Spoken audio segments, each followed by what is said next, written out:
Well, earlier this week, British Labour's Ed Miliband became the first party leader to call for an independent review of Britain's press following the revelations of phone hacking by the tabloid News of the World. The paper has now admitted it was involved in hacking and it's apologised, but police believe the practice may be much more widespread than first thought, with possibly hundreds of people affected. Already this story has seen the imprisonment of the News of the World's former royal editor, Clive Goodman, and a private investigator, Glenn Mulcair.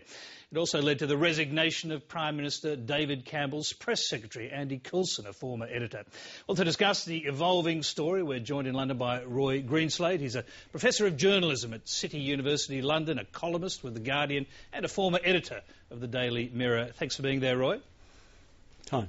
Let's start with some basics. Who is Glenn Mulcair and why was he employed by the News of the World in the first place?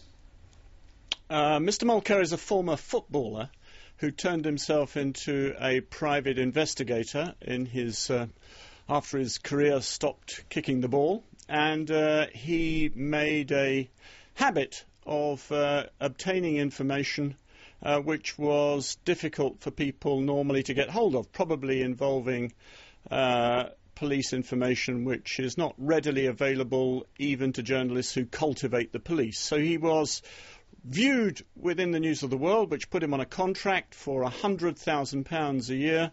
He was viewed as an essential part, really, para staff, as it were, in order to obtain information on behalf of the reporters. Now, one of the puzzling aspects of this is that the original police investigation only turned up evidence that about a dozen victims had been hacked in the operation. There's now a second investigation and seems to suggest that possibly hundreds have been hacked. Why was this missed by the police first time around?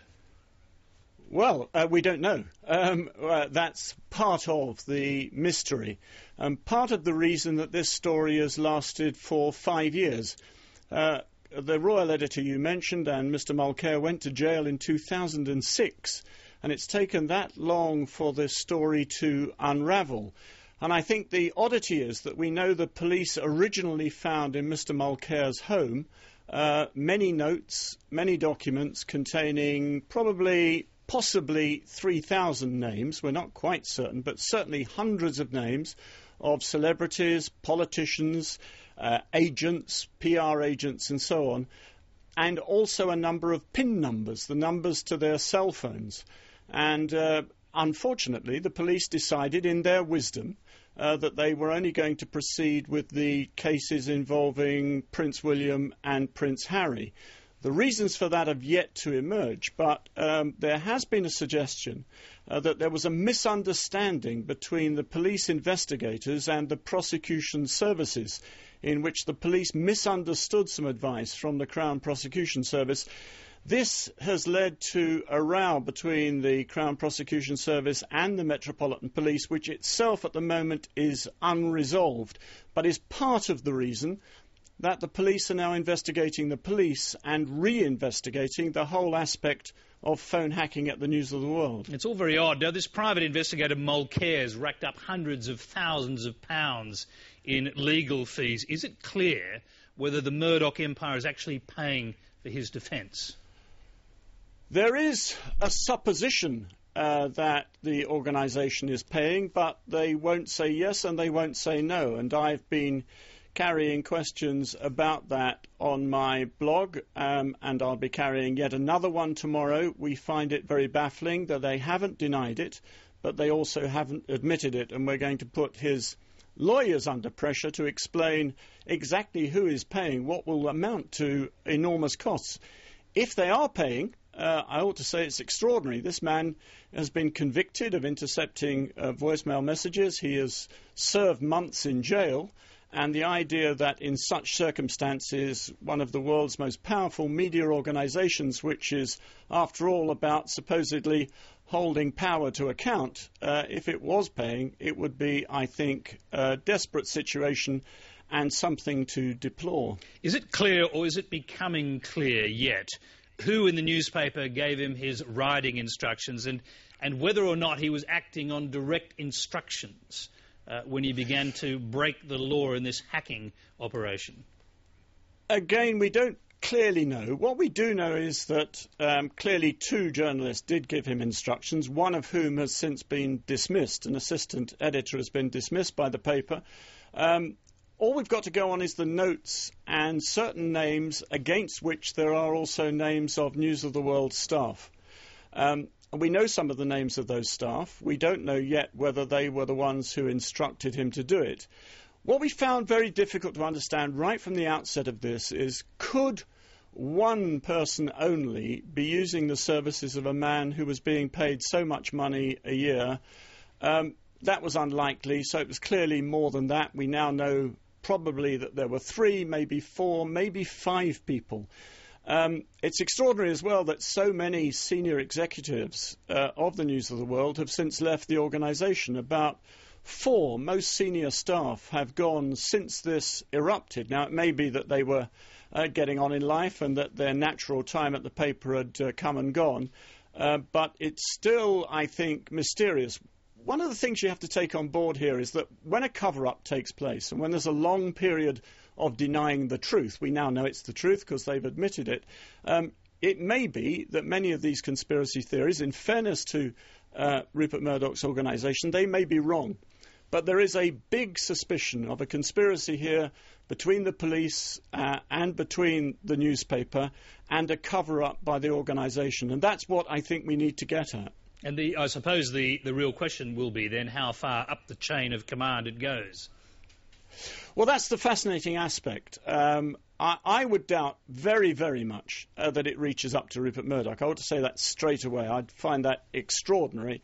But it may be very many senior lieutenants, and much in the frame at the moment is the chief executive of his British newspaper organisation, News International, a woman called Rebecca Brooks, because she was editor of the News of the World at the time when we think some of this hacking took place. So what she knew and when she knew it become pertinent questions. And although I don't support the general call for an inquiry by Ed Miliband, the Labour leader, I do think we do need a definite inquiry specifically into that newspaper and what happened over the past 10 years. It certainly raises serious questions about the culture in the organisation. It also could be very damaging to Murdoch's increasing attempts to expand his operations in the United Kingdom.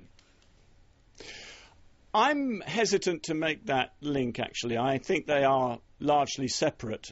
Some people would wish to make that and claim that he shouldn't be able to buy up the whole of his satellite broadcasting company because of this. I think that's probably I think, a side issue.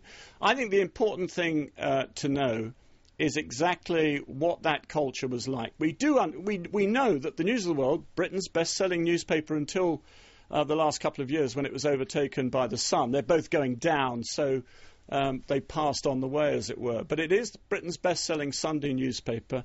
There is a huge pressure on the journalists in that newspaper to get exclusives week after week after week. And I think it's that pressure from above which puts people in a position of preparing to do things which are dodgy. I've never known journalists to be involved in wholesale illegality before. And one thing you need to take on board here, I think, is that although we now know it is definitely illegal to intercept messages, that many of those journalists at the time would not have regarded it as being that unusual and probably thought it was a bit of a prank, to be honest. OK, final question before you go, because you were a tabloid editor yourself, so I've got to ask you this. You don't support, you just said, Ed Miliband's call for a general inquiry into the British press. I'm wondering why, because when you look at the entire tabloid world in Britain, it's not just phone hacking and actual illegalities, it's lies and exaggerations and beat-ups and serial invasions of privacy and outrageous breaches of civility and the whole code of journalism. So I'm just wondering why it wouldn't be a good idea to investigate all of that. Gosh, well, I mean, that's several charges too great, I think. I mean, the truth is that this particular matter at the News of the World has besmirched British journalism, but I think you're going too far in saying that there are wholesale invasions of privacy and so on.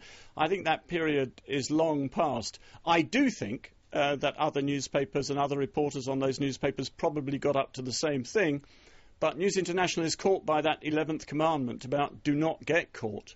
And it's because we've got the evidence from this man, Mulcair, that we know about it. I don't think you'll be able to prove any other newspaper culpable, and I think that's why the Miliband call is far too wide. What we need to concentrate on is the facts that we already have before us, an admission by an organisation of genuine regret that phone hacking took place. We have the evidence that already being gathered by lawyers acting on behalf of more than 20 people who've sued the newspaper, and it's that we should pursue. Roy Greenslade, we'll have to leave you there. Thank you very much for taking the time to come and talk to us.